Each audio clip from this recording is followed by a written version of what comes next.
Hi everyone, welcome back for the Santa Maria Part 3 video. In this video we're going to cover the beginning of the dyeing process, assembling of the mid-deck and the vertical slats on the hull, plus the installation of the anchor and cannon ports. Since I have limited experience in airbrushing and the lack of dyes available, I had to come up with an alternative method for the final finish. What I came up with is using Orcrete products in a 4-step process. First step is diluting Judah bitumen at about a 6:1 ratio with water and apply it as the first coat.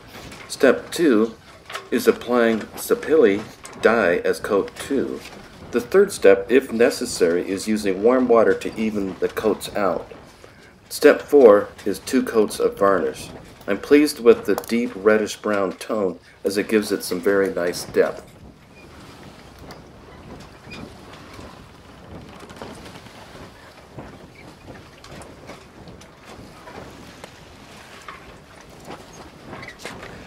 Assembly of the mid and main deck is pretty straightforward. I did have a couple of issues. When dry fitting the deck planks, I noticed a gap between the planks and the ribs. If I pushed down and glued them this way, it was going to leave the mid deck with a concave look. Decided to add some shims and then sand them till the planks fit and the concave look was gone. After dry fitting the deck planks again, I did notice a gap between the planks and the hull. This was a simple fix with just adding an extra plank.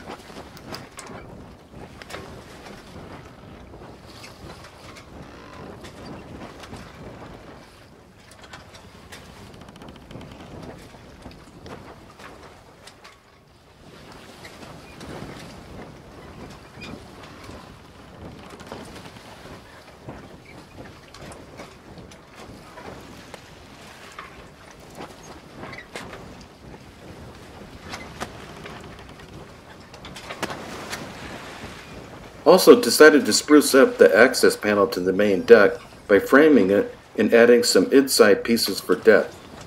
Plus, I added some belaying pins, and later on I'll add some ropes to the pins like access down into the main deck.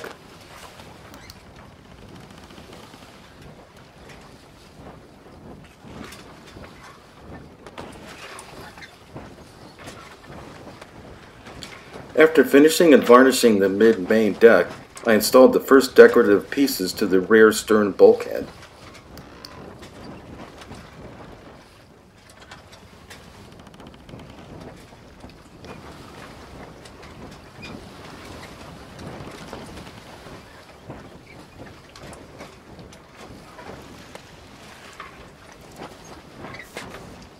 The next phase is the installation of the vertical slats. This process was very tedious and time-consuming. Seemed like it took forever. Once I had the port side done and completed, my thought was, wow, I have to do this all over again.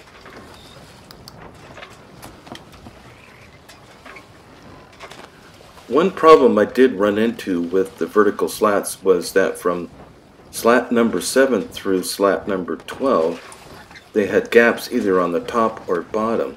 So I had to add some shims and sand them to match the whole profile. Number 1 through number 6 just needed to be sanded and the hole filed to make them fit properly.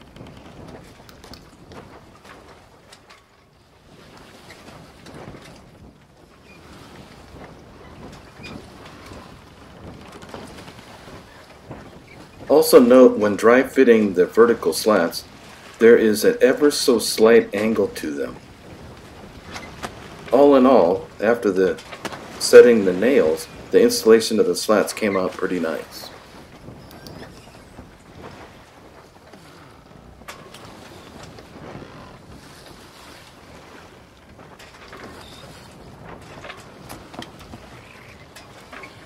The drilling and filing of the cannon and anchor ports was pretty easy.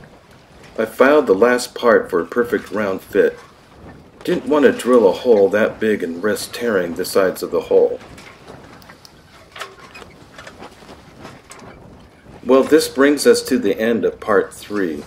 On part 4, I should have the deck railings and the fencing done, plus the bow deck and hull dyed and varnished. Looking forward to seeing how this will come out. Thanks for watching, and we'll see you at the end of July with part 4.